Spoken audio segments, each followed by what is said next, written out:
Viva la Virgen po, kapayapaan sa ating mga kamanlalakbay. Welcome po muli sa isang episode ng Pueblo Amante de Maria. Viva la Virgen, kapayapaan po sa inyo mga kamanlalakbay, kapayapaan sa iyo Brother Ivan, lawa, no?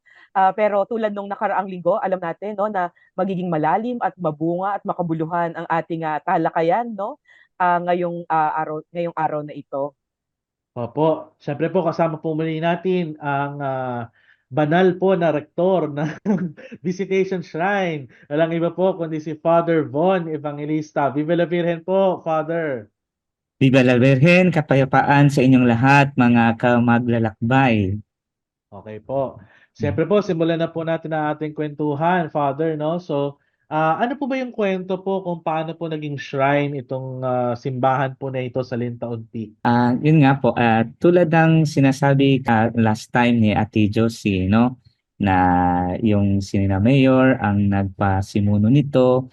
At yun nga, dahil nga din, pati nga din si mayor, nakikita ko talagang nagdadasal, nagro-rosaryo, at saka yun, nagsisimba. At yun, dahil sa kanyang devotion din sa ating mahal na ina, nagkaroon siya ng talagang grasya at biyaya, pinatayo niya itong shrine. At yun nga, sabi nga natin, ay medyo mahirapan sila dahil hindi nila ito line of expertise. So pinaubayan niya sa Diocese ng Maasin po. Ayun, lang dito ang ating shrine ngayon. At salamat sa Diyos ay patuloy tayong nagde-develop pa. Pati rin yung sinasabi ko last time na magkaroon din tayo ng retreat center dito mismo sa ating shrine. Opo. Actually nga po medyo na-interest nga po ako doon, Father, no? Kasi 'di ba yung church, ang tawag sa kanya Immaculate Conception, tapos nung ginawa siyang shrine ay Visitation. May idea po ba kayo bakit ganun po yung ginawa ng bishop po ng Maasin? Well, ang pagkaalam ko niyan po ay simple lang din. Una, dahil doon sa baba ay yung misyong parish po natin sa baba sa Baybay ay dedicated na po sa Immaculate Conception. Okay. Opo, yun talaga ang pinaka-main. And then, syempre naman siguro dahil pataas siya, talagang bibisitahin mo, Ayun. pupuntahan mo. O Oo di nga, no? parang si Mama Mary na bumisita kay Santa Isabel, no? Ay ayun, siguro doon na nakuha ni bishop at maiba naman na title sa ating mahal na ina para naman talagang nandun yung missionary designation kasi si Mama Mary ay missionary spreading the good news with her son. So siguro doon po na nakuha itong Visitation of Our Lady, itong Shrine of Our Lady of Visitation. Opo, no. Doktora Rita, baka may tanong po kayo kay Father. Oo, ang galing no, talagang literal na bibisitahin mo no kasi medyo akyatin talaga yung lugar ng shrine. Okay. Father, bilang isang dambana po, syempre alam din naman po natin na mahalaga yung buhay liturhiya no. Lalo na po yung misa, syempre, at saka yung pong sakramento ng kumpisal. Gaano po karami yung mga pagdiriwang ng mga sakramentong ito sa dambana? At paano po iniimbita ng dambana yung mga deboto para po magsimba at mangumpisal? As of now po, tulad ng sinasabi natin kanina, no, na itong ating dambana is ngayon ng May 31 ay diriwang siya sa kanyang third anniversary, no. So sa ngayon, ang ginagawa po natin, meron po tayong every Sunday, meron po tayong misa at 4 p.m. At maliban noon, yung request nga po ni Mayor sa atin, yung every 8th of the month, no, meron po talaga tayong misa at 10 a.m. po para po yan. So sa lahat ng mga devotee, pati yung lahat ng member ng government dito sa Baybay, at saka yung mga tao, yung families pumupunta po talaga sa. Tapos yun nga, every Sunday, 4 p.m. At before ng misa or even after sa mass, meron po tayong regular na confession po. Yan po ang activities natin as of now. At syempre po, ang shrine po, hindi lang naman po nakilala doon sa devotion, kundi syempre pati rin po doon sa missionary work, doon po sa mga Yes. no. So, meron po bang sinisimulan po or plano po na para mga charity program po dyan sa ating shrine po? Isa po din yan sa mga nasa plano pa po namin na maliban po dito sa ginagawa natin sa likod ng ating Shrine na Retreat Center, yun po din ang nasa isip namin na kung paano tayo makatulong upang kasi hindi lang naman hanggang dasal tayo, dapat may works din tayo, no? Maipakita natin yung deep relationship natin sa Diyos. Pero dito sa diocese natin, may tinatawag kaming alay kapwa, no? Na yung bawat chapel magbibigay sila kahit magkano o piso o kung magkano man yan.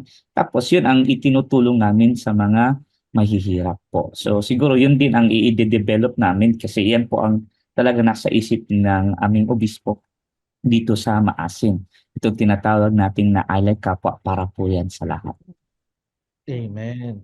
So yun po 'no, nandun po yung ating, mission sa ating pong, magiging devotion po sa Mahal na Birhen. At siyempre po bilang pagpapatuloy po ng ating kuwentuhan, Father, dun po ba sa Lintaon Peak, kasi nakita ko rin po may mga ibang mga sites din po pala dun. So bukod po dun sa mismong simbahan, ano pa po yung mga, puwede pa pong dalawin po doon sa area na nakakatulong po dun sa devotion, kaya po sa, pagpapalago po ng turismo dun sa area po? Yes po, bukod sa ating shrine, meron din po kaming napakalaking image ng ating mahal na ina na parang ang image niya po ay actually yung parang miraculous medal na image na form na ating mahal na ina. So marami ding pumupunta doon.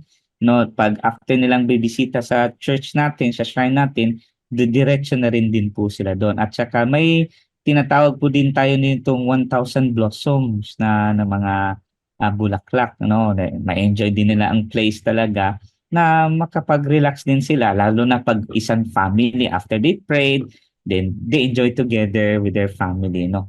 So yan po ang isa sa mga nandoon sa ating shrine at meron naman pong konting restaurant doon sa baba, medyo before ng statue ng Our Lady, meron din po tayong kainan doon. In fact, pag meron tayong kinakasal doon sa shrine natin, minsan didiretso na sila doon kasi naka-prepare na nga po yung place na doon para po exclusively para sa mga nag-activity din sa ating shrine. Oh, galing po 'no. So talagang, hindi po nakakalimutan yung hospitality na Yan. meron po tayong proper na accommodation sa pagpunta po dun sa shrine. Kasi mahalaga po yun kasi lalo na't naglakbay po tayo ng malayo, dapat meron pong kahit papaano meron po tayong lugar na puwede po nating maging rest place, kaya something na puwede po nating makita po dun na talagang kakaiba 'no. Ma'am Rita, may tanong pa po ba kayo kay Father Von? Ang masasabi ko una, dapat ay isama na tayo talaga ni Father Von. Kailangan mapuntahan na yan, Oo di nga ba? po, Hindi nakaka-excite pwedeng po diyan sa online Lintaon lang, di Peak. ba? Wala namang pandemya na. So, Opo. Father, no? Ngayon po na nadeklara na po na isang dambana, no? Itong Lintaon Peak na ito, no? Itong Visitation of Mary.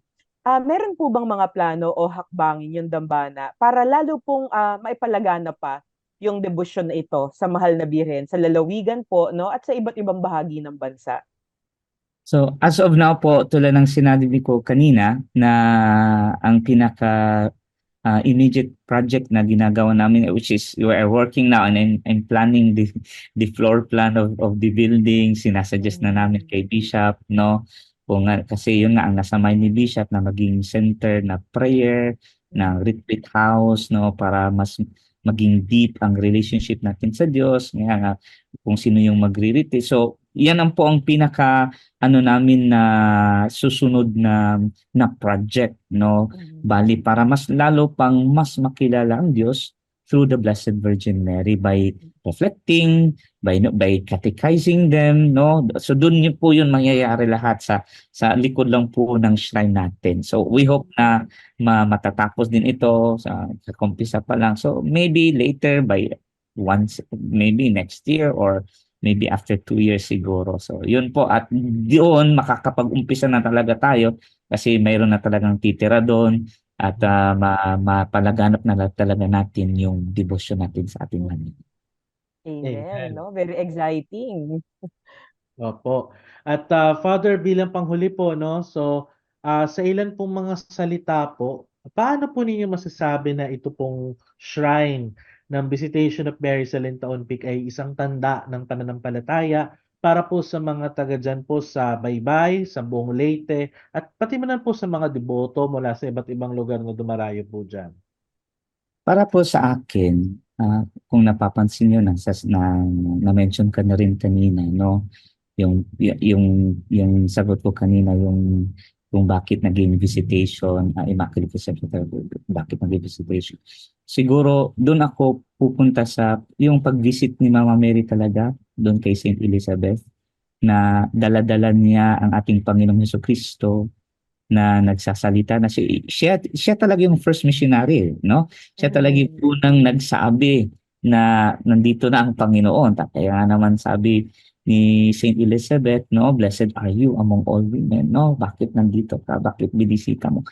At ito, nakikita ko na kapag yung mga tao na bibisita doon, parang ano din, na parang tulad din sila ni Mama Mary, no? After they visited, ipabalita nila, uy, may shrine tayo doon, no?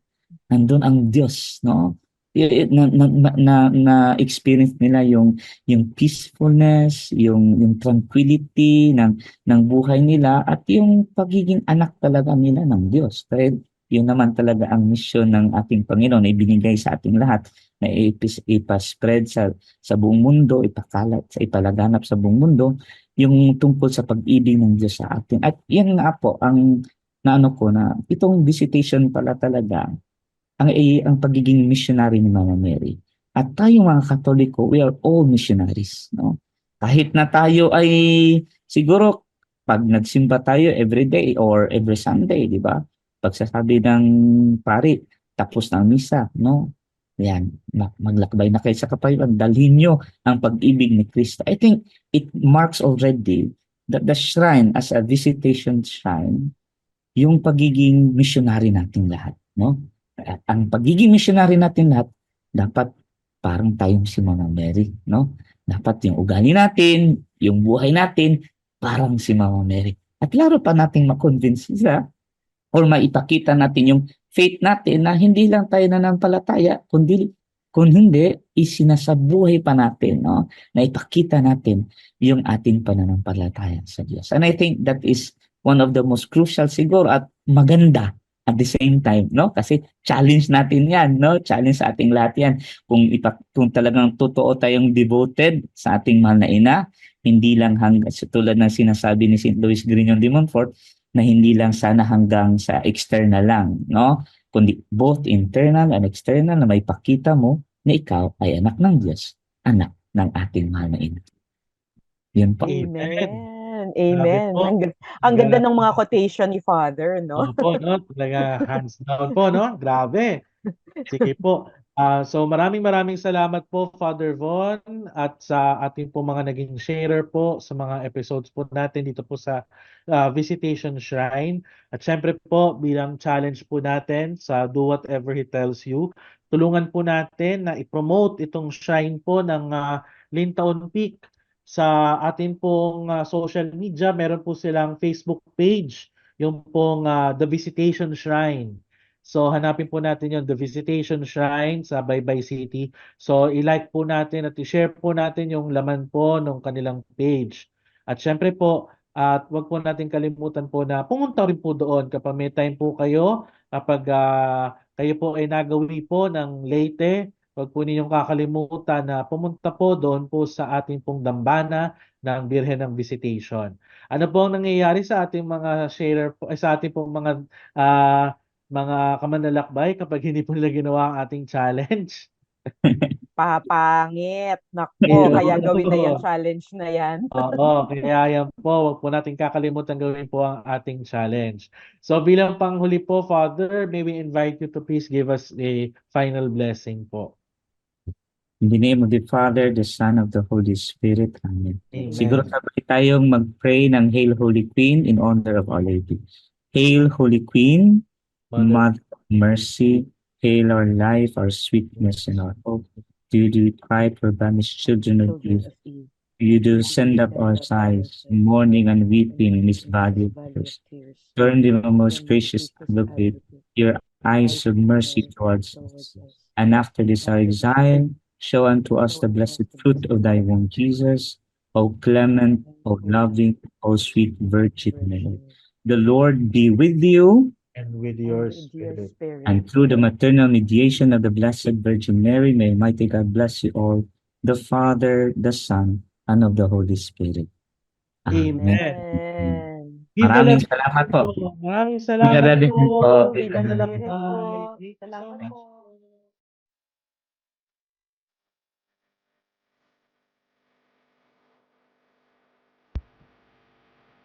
The church representation ang buhay o mga maayong buhay alang sa umat. Charity covers a multitude of sins.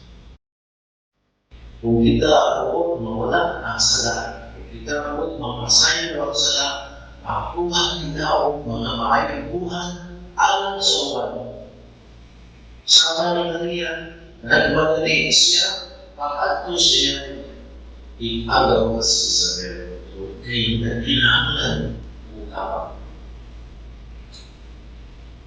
Halal ini, pagkulang ini, paghalal ini sa simbahan, sa harap, sa halal, ini mga maayong utang o maayong buhay, alang sa katao, sa Jesus, alang sa mga.